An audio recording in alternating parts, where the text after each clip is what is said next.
Hey everyone, welcome back to the channel.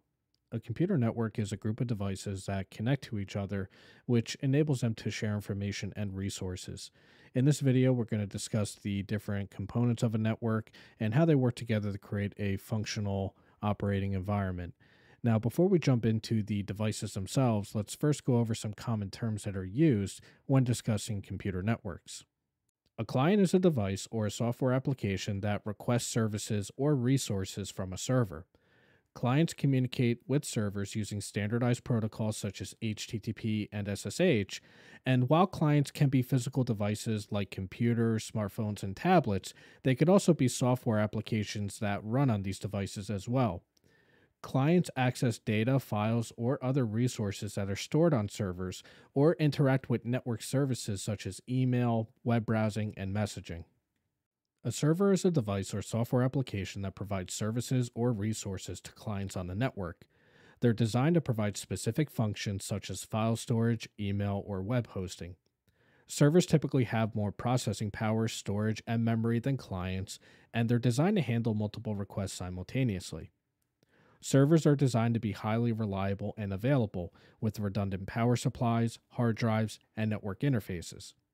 Servers listen for incoming requests on specific ports and respond with the requested information or service.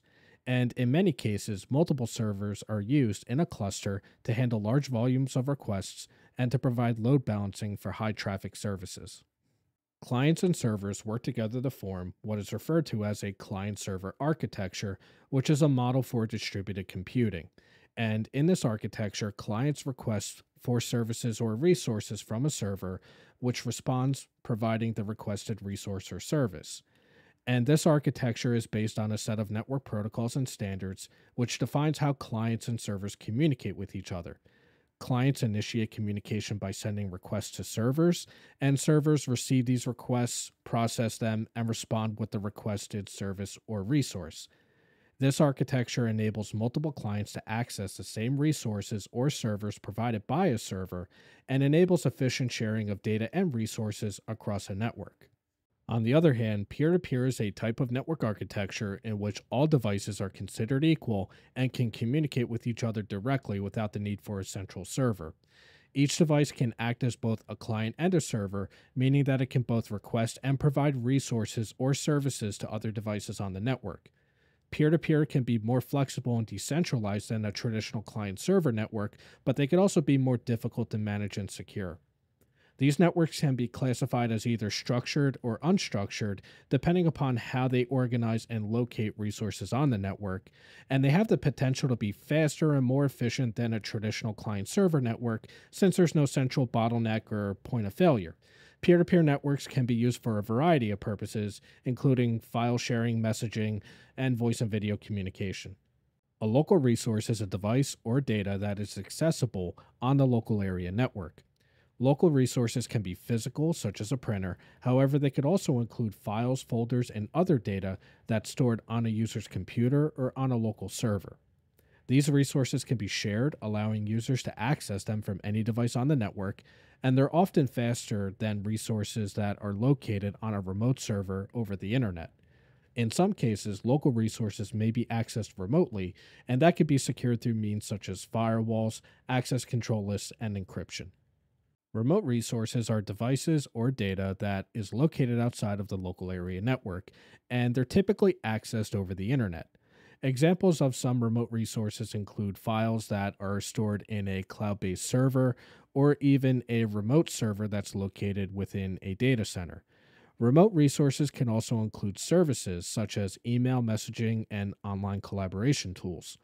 Remote resources allow users to access and utilize data and services from anywhere in the world as long as they have an internet connection. Switches are used to connect devices to the local area network, and they operate at the data link layer of the OSI model. Switches use packet switching to forward or filter frames between devices, and they're designed to be efficient and secure with features such as VLANs and port security, where VLANs are used to segment traffic and port security is used to prevent unauthorized access onto the network. Network switches come in different sizes, such as small desktop switches that are used in a small office, home office, or they may be large enterprise switches that can handle hundreds or thousands of devices connecting to them. And these switches are essential for managing network traffic, providing a reliable and efficient way to connect devices to the network. In previous videos, I covered the OSI model and packet switching. If you would like more information on those topics, check for links in the description below. A router is a device that connects multiple networks together, and it operates at the network layer of the OSI model. Routers use a routing protocol to determine the best path available for data to take through the network, and they're essential for connecting networks to the internet and ensuring that the data is delivered to its intended destination. Routers can be configured to perform a variety of functions such as filtering or prioritizing traffic. However, they can also provide security features such as VPNs. Routers typically have multiple Ethernet ports. However, they may also offer other capabilities such as wireless. Similar to switches, routers come in different sizes, from home internet routers to large enterprise routers that can handle the traffic of thousands of devices. In a previous video, I covered the basics of routing, so if you would like more information on that, check the link in the description below. A firewall is a network security device that monitors and filters incoming and outgoing traffic on the network. It acts as a barrier between the internal network and external networks, such as the internet, to prevent unauthorized access to the internal network. Firewalls can be implemented as either hardware or software, and they use a set of rules to determine which traffic is allowed or blocked based on factors such as the source and destination IP address, ports, and protocols. Firewalls can also perform functions such as network address translation to hide internal IP addresses. They could also be used for virtual private networks to allow secure remote access into the local area network. Firewalls are an important component of network security, and they're used to protect against network threats such as hackers, malware, and unauthorized access. They could also be used to provide visibility into network traffic and help administrators identify potential security risks. An intrusion prevention system is a network security technology that monitors network traffic for signs of malicious activity and then takes action to prevent it. This can either be a hardware or software based solution, and it can be part of an existing firewall or deployed alongside an existing firewall. And it works by analyzing network traffic for specific patterns and signatures of known threats. When a potential threat is identified, the IPS can take an action, such as blocking the traffic, quarantining the affected device, or sending an alert to the network administrator. IPSs can also use advanced techniques like machine learning to detect and prevent unknown or zero-day threats, and they could also improve network performance by reducing the impact of denial of service attacks or other security incidents. An IPS can help organizations comply with regulatory requirements and protect sensitive data from exposure or theft. Wi-Fi allows devices to connect to the internet or other devices without the use of wires or cables. This technology uses radio waves to transmit data between devices and the wireless access point. And it does this using a specific set of standards from the IEEE called 802.11, which defines how data is transmitted wirelessly over the airwaves. Wi-Fi can operate in various frequency bands, including 2.4 and 5 gigahertz, and Wi-Fi networks can be secured using different encryption methods to protect against unauthorized access and data theft. It's widely used in homes and businesses to provide internet connectivity, and the wireless signals can be affected by different factors such as distance from the access point, obstructions, interference from other devices, and their number of devices connected to the network. Wi-Fi networks can be extended using additional access points or devices such as Wi-Fi extenders, which provide a wider coverage and better signal strength in larger spaces. A Wi-Fi controller is a network device that helps manage and control wireless networks. It's typically used in a larger network environment where multiple access points are needed to provide wireless coverage. The controller centralizes management and configuration tasks for the access points in the network, making it easier to troubleshoot and maintain.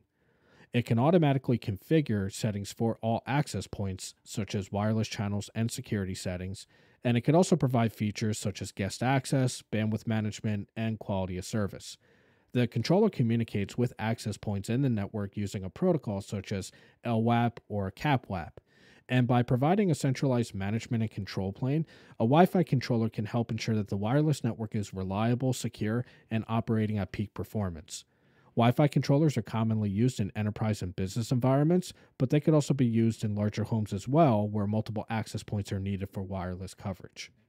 Cisco DNA Center is a network management platform that enables administrators to manage and automate their networks from a single dashboard. It's a software based solution that can be deployed on premises or in the cloud, and it uses machine learning and artificial intelligence to simplify network management and to automate routine tasks. It provides end to end visibility of the network, allowing administrators to gain deep insights into their network performance, and it supports network automation, which helps reduce the manual configuration of tasks and also minimizes the risk of human error. It also offers a range of security features, including network segmentation, threat detection, and policy enforcement. Cisco DNA Center integrates with other Cisco products such as ICE and ACI, and it also provides API and open platform capabilities to enable third party integration and customization. Power over Ethernet is a technology that allows for electrical power and data to be transmitted over the same Ethernet cable. It eliminates the need for a separate power cable, and it can be used to power a variety of devices such as IP cameras, wireless access points, and voice over IP phones. Power over Ethernet is available in several different standards, each one of them providing different levels of power output, and the devices can be powered either by a PoE injector or by a port on the switch, which provides power to all connected devices.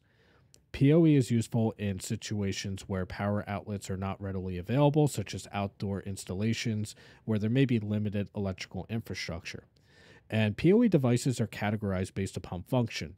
There's the power sourcing equipment, such as a network switch or a power injector, and then there's power devices, such as the IP cameras, access points, and voice over IP phones.